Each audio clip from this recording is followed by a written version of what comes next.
বন্ধুরা, আমার হাতে একটি ভোটার আইডি দেখতে পাচ্ছেন। এখানে দেখতে পাচ্ছেন ভোটার আইডি।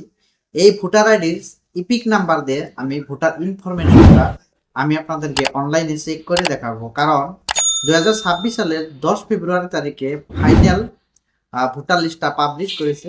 তবে এই ভোটার আইডি দিয়ে মানে ইপিক নাম্বার দিয়ে আমি অনলাইনে চেক করব যে এই ভোটার আইডিটা ঠিকঠাক আছে কিনা। তো কিভাবে চেক করবেন সেটা আজকের এই ভিডিওতে দেখতে পারবেন। ভিডিওটা যদি নতুন করে দেখছেন অবশ্যই ভিডিওটা লাইক করবেন। চ্যানেল যদি নতুন করে প্রবেশ করছেন অবশ্যই চ্যানেলটা সাবস্ক্রাইব করে পাশে থাকুন।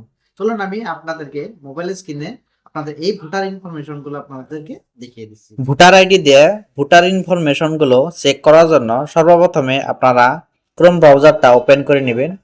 ক্রোম ব্রাউজারটা ওপেন করে নেওয়ার পরে এখানে নিউ ট্যাব ওপেন করবেন। নিউ ট্যাব ওপেন করে এখানে নিউ ট্যাবের মধ্যে আপনার ট্যাব টাইপ করে দিবেন ভোটার ইনফরমেশন।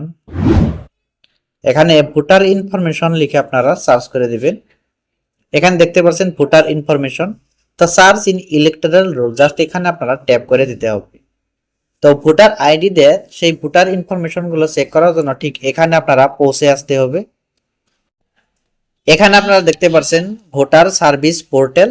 এই পোর্টালের মাধ্যম দিয়ে আপনারা সেই ভোটার আইডির নাম্বার দিয়ে সেই ভোটার ইনফরমেশন গুলো আপনারা চেক করে নিতে পারবেন।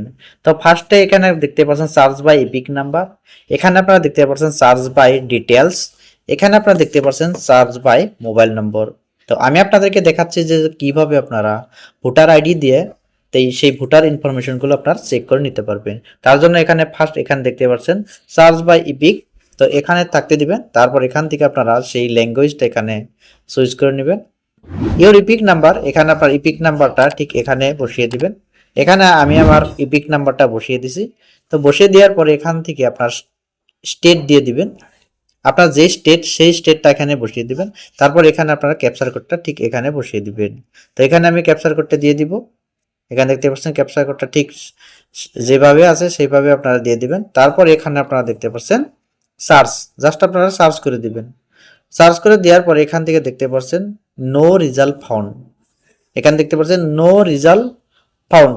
তার মানে এখানে আপনারা দেখতে পাচ্ছেন যে এই ভোটার আইডিটা অলরেডি মানে ডিলিট হয়ে গেছে। তো এসআইআর ফর্ম যখনই সম্পূর্ণ হয়েছে মানে 10 ফেব্রুয়ারি 2026 সালে মানে নতুন ভোটার লিস্ট পাবলিশ করেছে। কিন্তু এই ইপিক নাম্বার দিয়ে আমি সার্চ করেছি তখন এখানে দেখতে পাচ্ছেন রেজাল্টটা নো রেজাল্ট ফাউন্ড। তার মানে এই ইপিক নাম্বারটা অলরেডি ডিলিট হয়েছে। তো ঠিক এইভাবে আপনারা বাড়িতে বসে চেক করতে পারবেন যে আপনার ভোটার আইডিটা ঠিকঠাক আছে কিনা। ভিডিওটা ভালো লাগলে অবশ্যই লাইক কমেন্ট শেয়ার করে দিবেন। ধন্যবাদ।